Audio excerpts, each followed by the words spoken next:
The Blackstone River Bikeway that runs through Cumberland, Rhode Island is a fantastic trail that takes you along the Blackstone River and by sites of the nation's Industrial Revolution.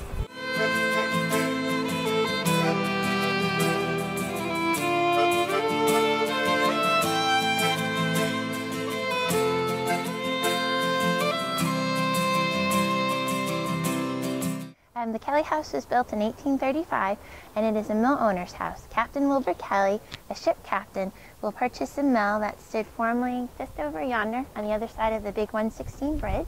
It was a big stone mill, a cotton textile mill actually, called the Smithfield Cotton and Woolen Manufactory. And that mill will become managed by Captain Kelly's son Christopher, when the captain gets promoted to become the supervising manager of the Lonsdale Mill, owned by Brown and Ives. One of the Lonsdale mills was the Ann and Hope Mill that was built in the year 1886. This house has been lived in up until the early 1980s, and then the state took it and they turned it into a museum, and our theme is transportation. The Department of Transportation is responsible for the bike path behind me, and they wanted to make sure that the story of transportation, which is a vital key of our industrialization in America, was told here. And we kind of at a convergence of a lot of transportation stories. Behind you we have the Blackstone Canal, which was operating from 1828 to 1848, connecting Providence to Worcester and shipping goods like cotton bales and raw material, also finished goods like thread and cloth and machine parts and people. You might have found oxen or produce from the local farmlands moving along too. You never knew what to expect going from Providence to Worcester, and it took just 2 days to make the 48-mile journey, so that was really fast for the beginning of the 19th century.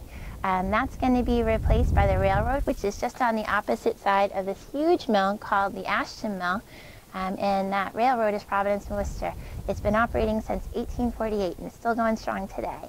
The other story would have been the automotive story, where you have cars becoming affordable and popular with the likes of Henry Ford's Model A in the 1930s, and you're going to have highways being built with President Eisenhower's interstate system that he started in the 50s to connect our towns and cities together and to get troops basically moving from place to place. So we have the automotive story.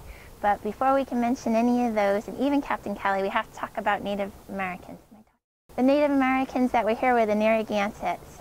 The river, which is behind us, served as a boundary line between Narragansetts and the Wampanoags and the Nipmucks, and they called the river Snishtaquanet.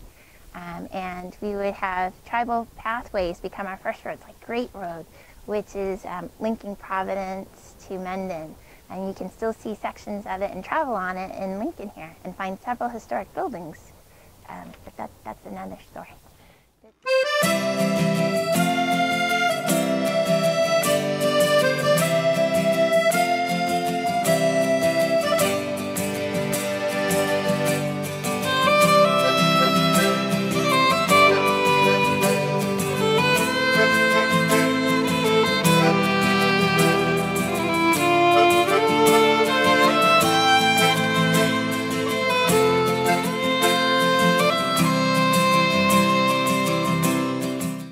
The museum is open to the public from April to October between the hours of 9 a.m. and 4:30 p.m.